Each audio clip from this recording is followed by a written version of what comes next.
So, as you can tell from the title of the video, LegendsCon 2 has been cancelled. This is on their website.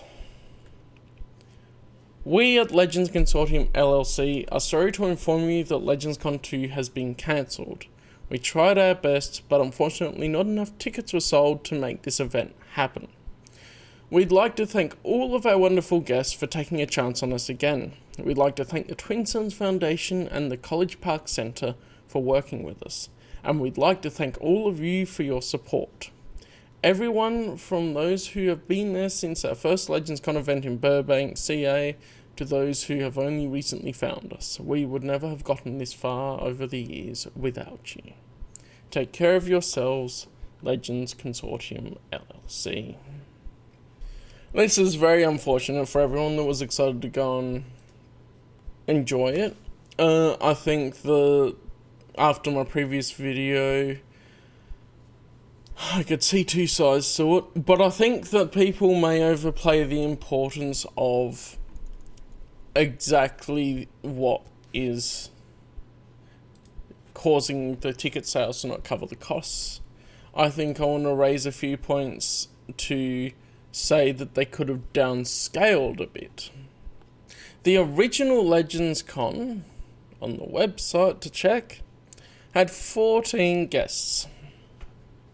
And LegendsCon 2 had 12 guests.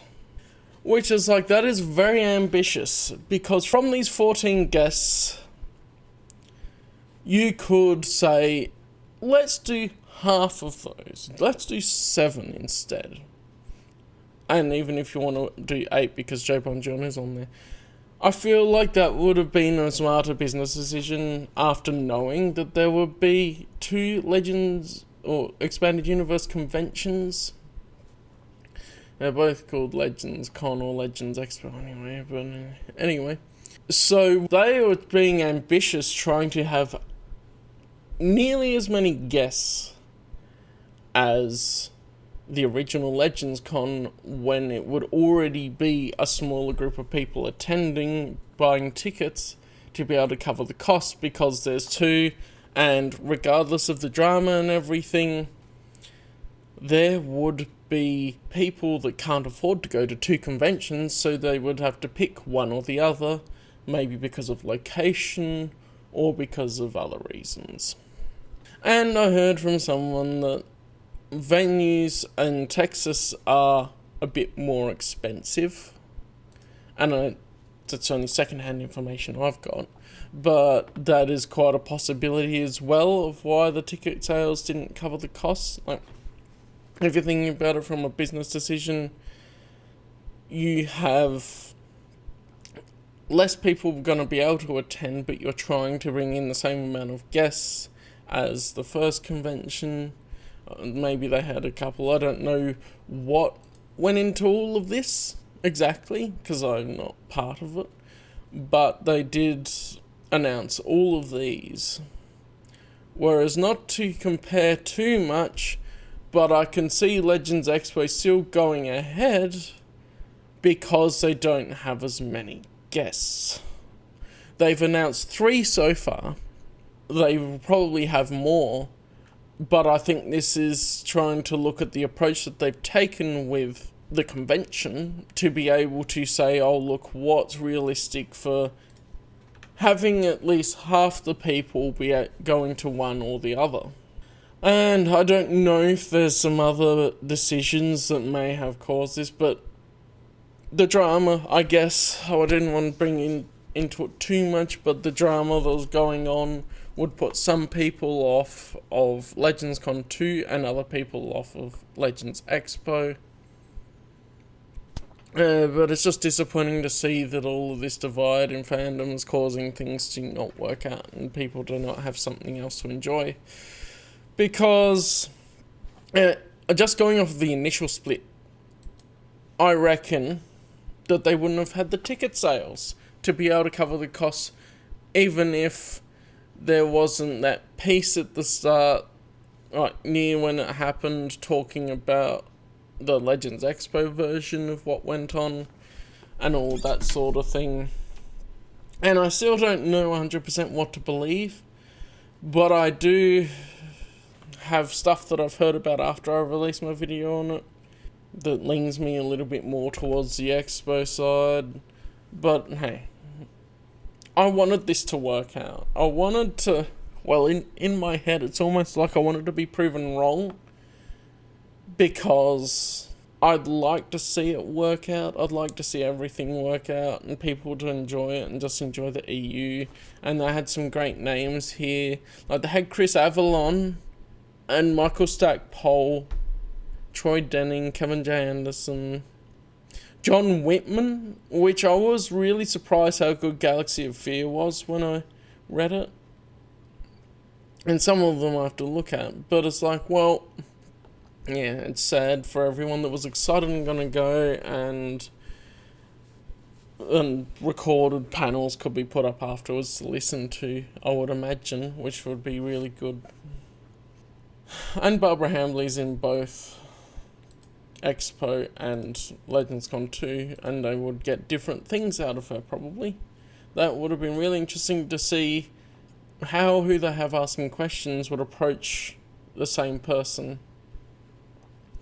But yeah, I think overall downscaling and trying to make it a bit more of a realistic goal.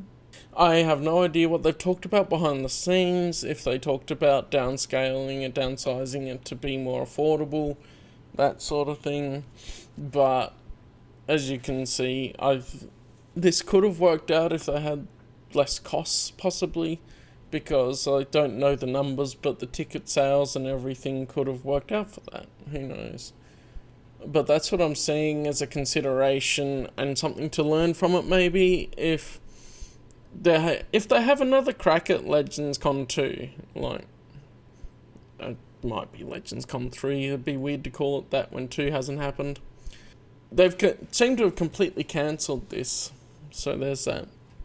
I would hope the people that put their time and effort into LegendsCon 2 haven't been too devastated by this, because I know for some people it seemed like it took over their whole life, and that then they can find something else to find an identity in, it seems like, at least online. And whatever the truth is with the drama, just, it'd be nice to know, I guess. I don't really need to know, but it'd be nice to know actual evidence and things like that, because, yeah, stuff from what I've heard is interesting. What I would like to say to people would be that there is still a convention going with Legends Expo. If you're really against it because you believe all those people didn't do the right thing, yada yada, then that's fine. You don't need to go. But I would say, for those that want an expanded universe convention, there's one option now, this year anyway. One option is Legends Expo. The other thing that people could do is downsize entirely. Don't have any guests, don't make it a convention, but make it a get-together of people that you could do annually to celebrate the expanded universe. You could maybe hire out a venue that's at a cheaper cost. Just have people come together annually and enjoy the expanded universe. Doesn't have to be a convention. Do some activities, talk, all that sort of thing.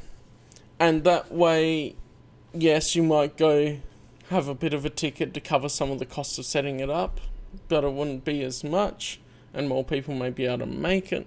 But I think the problem I see is that people aren't actually getting together as much. Like, the first LegendsCon was the first time some people saw each other, ever. And then there was some other people that came in and all that too. So you end up going, well, do the people see each other in person at all at other times? No, so you should do something for that. Whatever the truth is, I'm just going, I think if you're going to go, leave the drama out of it and just enjoy your time, because I think that's what everyone wanted to do. I know I've heard that's why Kyle didn't really say much publicly about the drama that happened, because it's like, okay, we just want to focus on LegendsCon 2 and making that a thing and focusing on that. It's disappointing to see that we won't get to hear from these people, especially in the way of Chris Avalon is probably one of the biggest ones there with KOTOR 2 and that sort of thing. I really would love to hear more from him about what was in the works for KOTOR 2, especially after finishing it now and all of that. And Michael Stackpole's great for the X-Wing novels and that. And John Whitman with Galaxy of Fear, yeah. It's like I was saying in the video before, you can't have things work out. Because the EU fandom isn't that big to start with. And then you're gonna have splits and divisions between them. Some people will go to Expo, some people will go to LegendsCon 2. That sort of thing. And anywho, I probably ranted enough. I hope it's a valid point for people to think about the downsizing argument, or that more people would try and meet in person otherwise. Like, it seems like people chat online and all that, but I don't see a huge amount of people. Like, after LegendsCon 2 not working out, I'm sure people could organise something without special guests and all that to just share their love of the expanded universe in a similar but different way. It's been cancelled. And what I see as one of the main reasons is that they should have gone for a more realistic downsizing of what they were doing. That's what I was going to say about this, because I didn't want to just say, oh, it's cancelled, and not try to offer something constructive to it. Then I ranted. So anyway, thank you for joining and watching. Let me know if you have any other thoughts on this.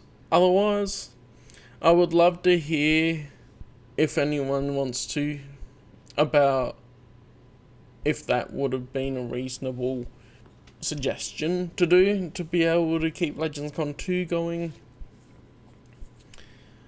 and all of that. And I hope people consider just meeting up with EU fans in general a bit more.